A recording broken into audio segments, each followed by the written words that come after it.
perdón, se corta, no sé por qué se corta. Les decía, cómo Maquiavelo aparece en El Príncipe, dando como las pautas de el saber hacer de la política. Es decir, que comienza a separarse esa teoría política y a conformarse como disciplina específica con un objeto específico. La segunda disciplina, que nos dice Portantiero que intenta dar respuesta, digamos, a ese desarrollo social, a esos cambios, es la economía política, tratando de responder a los problemas de circulación de mercadería, a los problemas de producción. Posteriormente, dice más tardíamente, ya sobre el siglo XIX, y como hija de las dos revoluciones, nos dice Juan Carlos Portantiero, más que como hija de las dos revoluciones, de las consecuencias que se producen a raíz de la Revolución Francesa, Revolución Democrática, y de la Revolución Industrial o Revolución Inglesa industrial, digamos el caso inglés, es decir, como consecuencia de la emergencia de nuevas clases sociales, del hacinamiento de las clases, de la falta de salubridad, de la urbanización desordenada, ese hacinamiento, de la conflictividad, del desorden social, del desorden moral que se había producido en términos de que no, digamos, que había interpretaciones o que había reclamos para volver a el orden anterior, y otros que planteaban que no se podía. Bueno, ya lo vamos a ver. Frente a eso, dice, recién ahí nace la sociología tratando de dar respuesta a esto. Pero previo a la sociología, nosotros vemos en ese texto, en esas hojitas de Portantiero, que hay otro tipo de explicación, que son explicaciones presociológicas respecto de por qué se produce ese cambio social, o tratando de interpretar ese cambio social. Y esas interpretaciones previas son las que se conocen como teorías contractualistas, que en el texto de Portantiero nosotros vemos el ejemplo de 3 teorías contractualistas, que se separan de las interpretaciones anteriores, que eran las interpretaciones de la filosofía, que intentaban explicar en términos de la ciudad de Dios, o en términos de la relación entre cómo lo social reproducía las jerarquías, o cómo esa justificación teológica garantizaba o legitimaba ese orden estamental que se producía en la Edad Media. Bueno,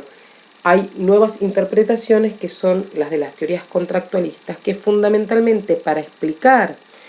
la organización de la sociedad, o esto que aparecía como nuevo del orden social, van a contraponer una idea de Estado o Estado social o Estado político, que en principio no había diferenciación entre lo que es el Estado político o Estado de la sociedad, ¿sí?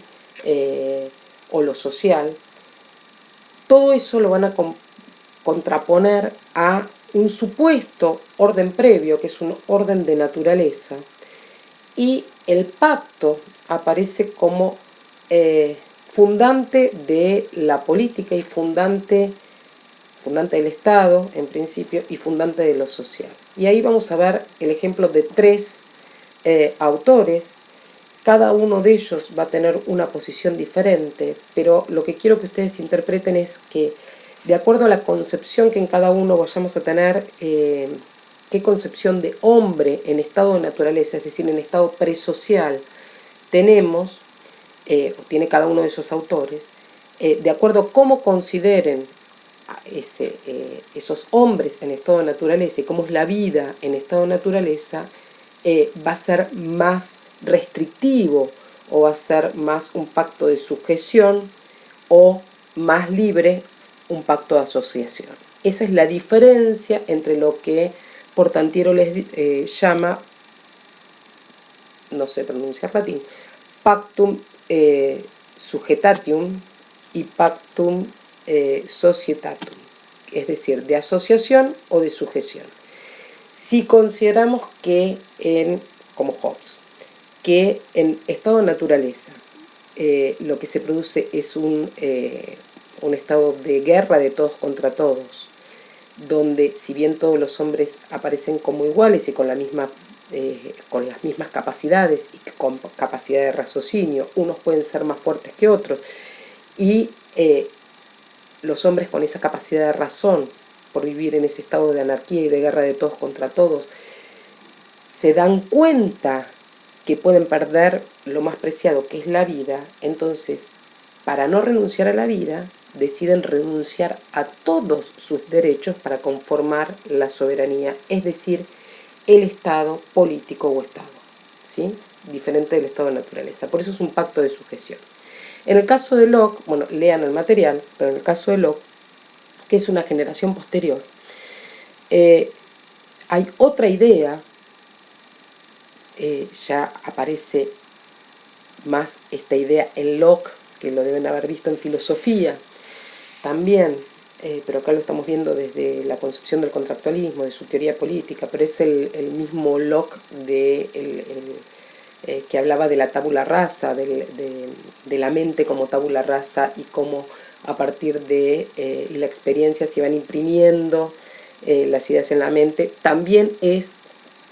Locke quien plantea una de las primeras ideas sobre la propiedad como la extensión del trabajo del hombre sobre la naturaleza. Bueno, este Locke que habla de la propiedad y que tiene esa idea de propiedad, de la extensión del trabajo del hombre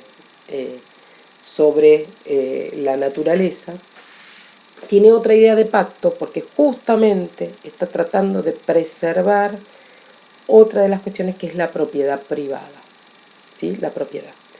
Por lo tanto, va a plantear un pacto de asociación, va a plantear un estado de naturaleza donde la guerra no es una necesidad como en Hobbes, sino que es una posibilidad. Por lo tanto, el pacto no tiene que sujetar y los hombres no tienen que delegar todos sus derechos para conformar la soberanía, sino que los hombres se asocian. En el momento que se asocian, producen la sociedad o sociedad civil y se organiza el Estado o Estado político en el momento del pacto. Pero no renuncian a todos sus derechos, sino que se reservan para ellos el derecho a la rebelión. Hay otra idea de contrato social. El tercer contractualista que nosotros analizamos en este texto es Rousseau. Rousseau es quien está más cercano al pensamiento sociológico. De hecho, en la unidad 2, cuando veamos los sociólogos, vamos a ver que hay algunos aportes de Rousseau que va a retomar, y discusiones con Rousseau que va a retomar Durkheim, y hay otras ideas rousseauianas que va a retomar Marx. En Rousseau lo que encontramos es una idea de estado de naturaleza, que él intenta ver cómo sería el hombre presocial, pero intenta ver cómo sería el hombre presocial mediante un método que es la utilización de la abstracción para abstraer, para separar de las características que a los hombres les aporta la sociedad. Por lo tanto, bueno, comienza a separarlo de la propiedad, comienza a separarlo de todas las características que el hombre adquiere en estado social, y llega a esto que después se popularizó como el mito del buen salvaje, es decir, un hombre que tiene instinto gregario, que es similar, que se mueve con este instinto de estar cercano a otro, que se mueve casi en manada como los mamíferos, como un mamífero superior. Bueno, y digamos, en ese estado, digamos, los hombres